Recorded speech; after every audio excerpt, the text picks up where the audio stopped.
शिला शालिग्रामको दर्शन पनि बुवा हजुरले कति वर्ष पहिला गर्नुभएको थियो? 13 वर्षको हुँदा गरेको थिएँ। है राम्रोसँग बडो मस्त छ है। हाई एल्टिच्युड भनेको उचाइ भनेको तपाईँको 1473 मिटरको उचाइमा रहेको छ। यो यतिको उचाइमा रहेको यो सम्पूर्ण साथीहरू हजुरहरूलाई पनि सौभाग्य प्राप्त भएको छ आज, किनभने महाशिला र सेलीगुडी शिला। सम्पूर्ण मेरो साथीहरूलाई स्वागत छ फेरि पनि अर्को भ्लगमा। यो भ्लग विशेष रहनेछ। पछाडिपट्टि देख्नु भएको छ मेरो ससुरा बुवा आउनुभएको यो भेगमै पहिलोपटक होइन बुवा? हजुर, पहिलोपटक। पर्वत भनेपछि पहिलोपटक टेक्दै हुनुहुन्छ र कतिपय मेरो युट्युबका साथीहरूलाई म देखाउने छु म गएको ठाउँ महाशिला कस्तो रहेछ, त्यहाँबाट के देखिन्छन्, महाशिलाको महत्त्व के रहेछ सबै देखाउने छु। कृपया भिडियो पुरै हेर्नु होला है त। आज यो यसलाई हटिया बजार भन्छ र अहिले पहिला हटिया र पछि यसलाई हातेमालोबाट पनि चिन्ने गरिन्छ। अहिले हातेमालो बजार पनि भन्छ यसलाई।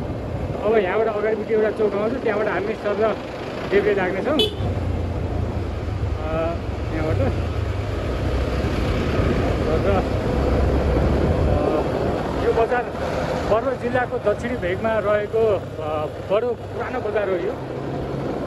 एकदमै अहिले पनि अब चहल पहल हुन्छ, अब कतै पनि छैन, आज शनिबार भएर पनि होला। तर अब हामी जान्छौँ यो साइडमा।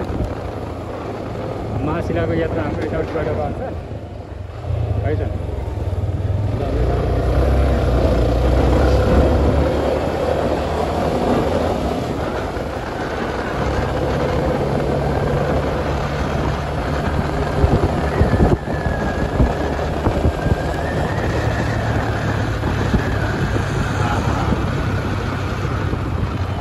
मेरो अब भ्लगमा जोडिनु भएको छ जति पनि यो ठाउँको लागि नयाँ हुनुहुन्छ भने भिडियो मार्फत यो ठाउँ पनि यसो हेर्नु होला।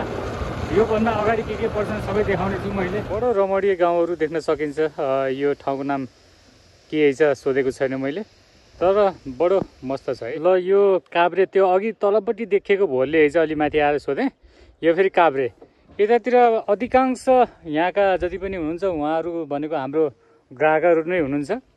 अहिले त कोही पनि भेटिनु भएको छैन, सबै आफ्नो आफ्नो घरमा हुनुहुन्छ होला। अब यहाँबाट अलिकति यहाँ कच्ची रहेछ, माथि गएपछि पिच छ अरे, यहाँबाट निस्किन्छौँ। भगवान् शिवको दर्शन गरौँ। म फेरि शिव भक्त, शिव भनेपछि फेरि कमल तानिएर आउँछ। जय शिवशङ्कर। ल बुवा दर्शन गर्नुहोस्। गाउँ पनि मस्त रहेछ। आहा बडो आनन्दको। जय शिवशङ्कर। कति मजाको घरहरू हुन्। आहा वाह, आहा बडो आनन्दको। वाह, आहा। ल यो देख्नुभएको सिम्ले रहेछ। सिम्लेको उकालो लड्छौँ हामी।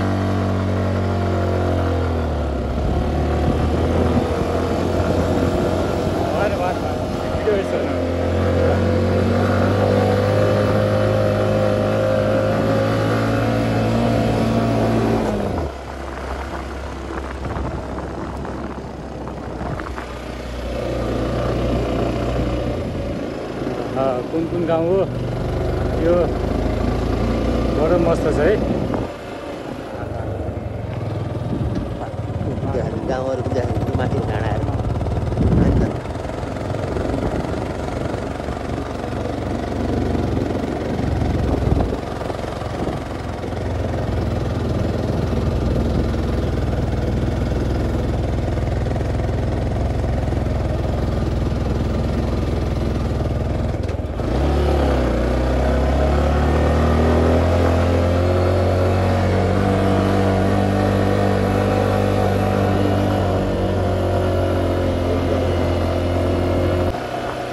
हेरौँ है।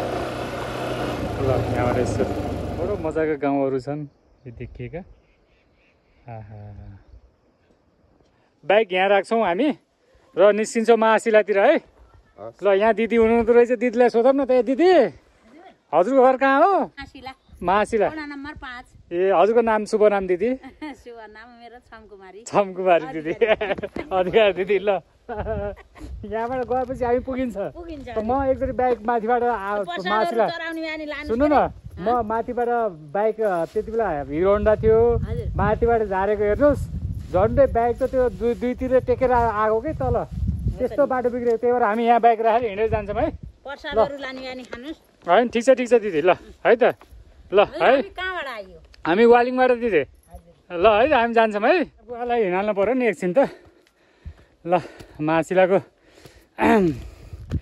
दर्शन यो मेरो दोस्रो पटक है यहाँबाट ट्याक्क देखिएछन् महाशिला आहा ल है सर महाशिला पहिला म माथिबाट बाइक झारेँ जाँदा यति दुःख पाएको छु मैले त्यही भएर बाइक तलै छोडेको छु बर्खाको बेलामा सबै बाटो खोलेको अझ त्यति बेला त हो एक्लै थिएँ आहा ल महाशिला हेर्नुहोस् है महाशिला ओहो महाशिलाको परिक्रमा गर्नेछौँ आहा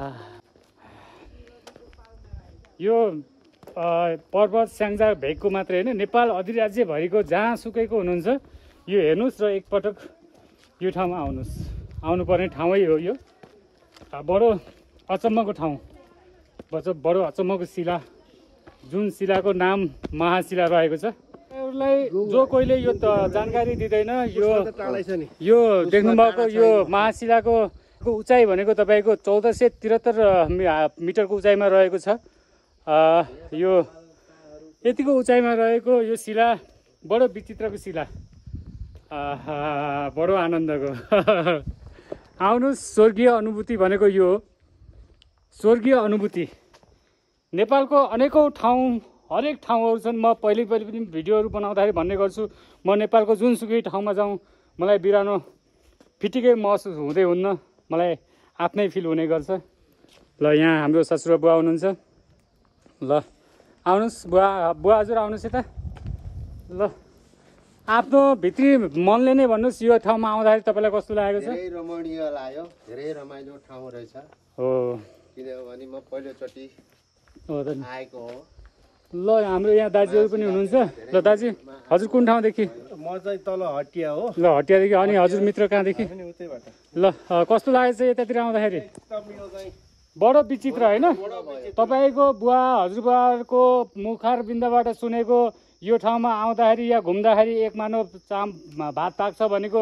साँच्ची नै रहेछ अहिले हामीले प्रत्यक्षदर्शी भएर हामीलाई थाहा पायो होइन किन यतिको परिक्रमा गर्दाखेरि एक मानव मात्र होइन एक पाथी नै पाक्छ जहाँसम्म होइन ल हस् त धन्यवाद है हस् ल यहाँबाट थोरै यहाँको महाशिलाको अझै तपाईँहरूलाई जानकारी सहितको भिडियो दिन्छु है पूर्ण साथीहरूले हेर्नुभयो महाशिलाको हल्का फुल्का मैले थाहा पाए अनुसारको जानकारी तपाईँहरूलाई दिएँ जतिले पनि अब कमल ब्लग्समा भिडियो हेर्नु भएको छ र उहाँहरूलाई धेरै धेरै धन्यवाद र जति पनि अब हेर्नु भएको छ उहाँहरूले टाढैदेखि भए पनि शिलाको दर्शन गर्नुहोस् र आउने मन पनि बनाउनुहोस् है त हस् धेरै धेरै माया धेरै धेरै धन्यवाद है महाशिलादेखि